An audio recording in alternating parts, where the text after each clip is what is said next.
صباح الخير. الأم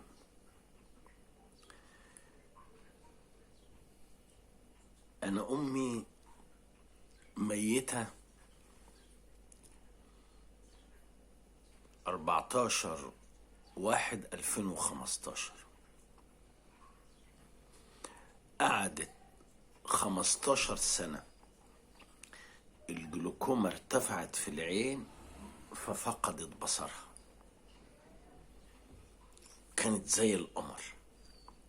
عمري في حياتي يما ما شفتك لا زعلانة ولا محتقنة ولا متضايقة ولا عاملة ايه يما، الحمد لله. اخبارك ايه يما، الحمد لله.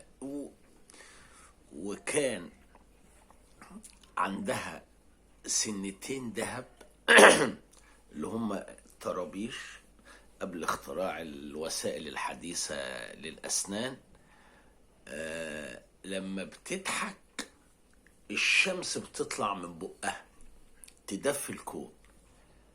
كل واحد شايف أمه طيبة وحنونة وعظيمة، ده صحيح، دي ظاهرة صحية ومظبوطة.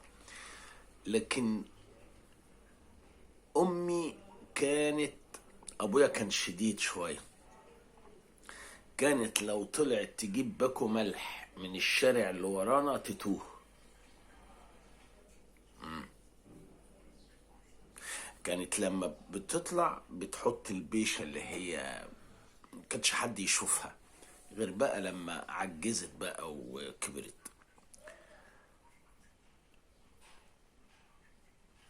انا ببقى اسير اي ام، وببقى مصدق اي ام بتتكلم على عيالها، سواء بالكذب او سواء بالحنية او سواء بالحب او سواء، لان عمري في حياتي ما امي جت على بالي او على ذهني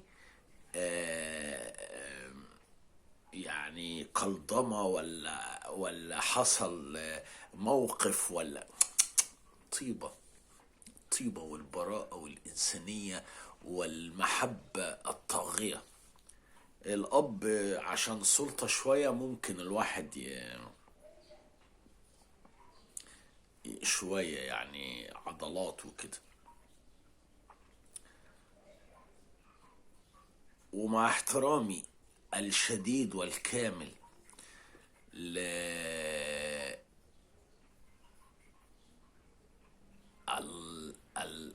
كل العباقرة اللي كتبوا عن الأم، وكل الكلام الجميل اللي اتكتب عن الأم، وكل احنا زي ما في عيد الأم 21 مارس مزروع تحت جلدنا أغنية ست الحبايب يا حبيبة لعبقري العباقرة حسين السيد ومحمد عبد الوهاب الموسيقار العظيم. في ناس كتيرة غنت، علي الحجار غنى، محمد فوزي ونازك تقريبا غنوا، مها صبري غنت. لكن محمد عبد الوهاب وحسين السيد طبعا سمعنا أحاديث كتيرة عن ملابسات الأغنية ديت. يقال إن العظيم حسين السيد قعد يكتب في نص ساعة ويخلي 2 3 جنب منه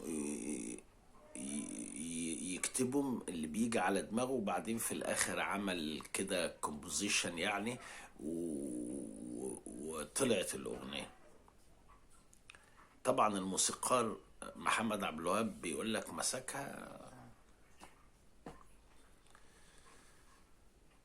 ليه الكلام ده احنا مصدقينه كلنا؟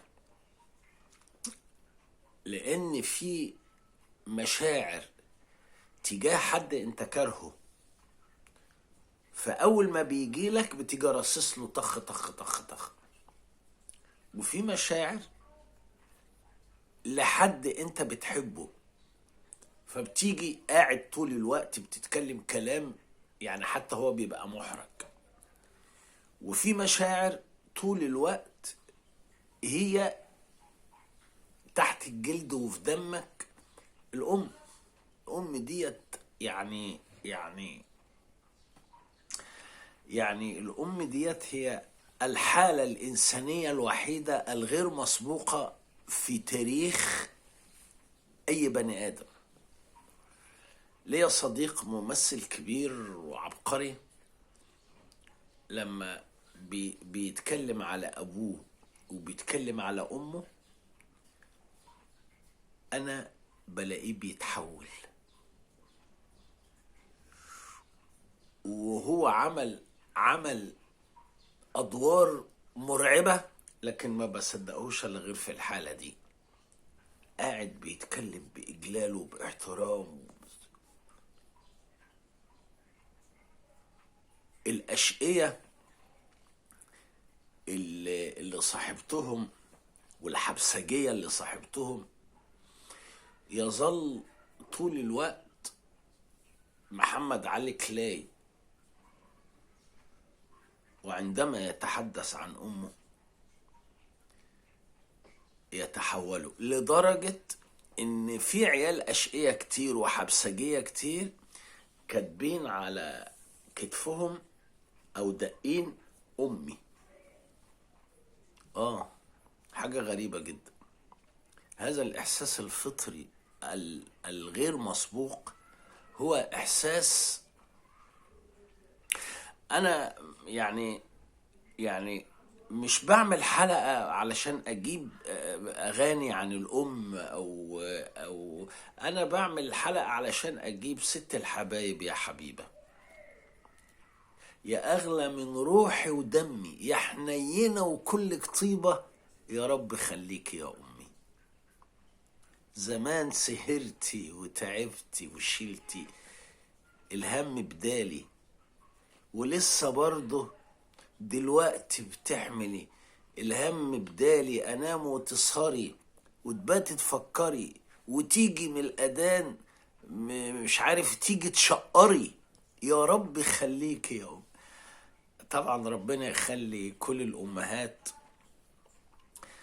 وأشوفكم في الحلقة الجاية إن شاء الله.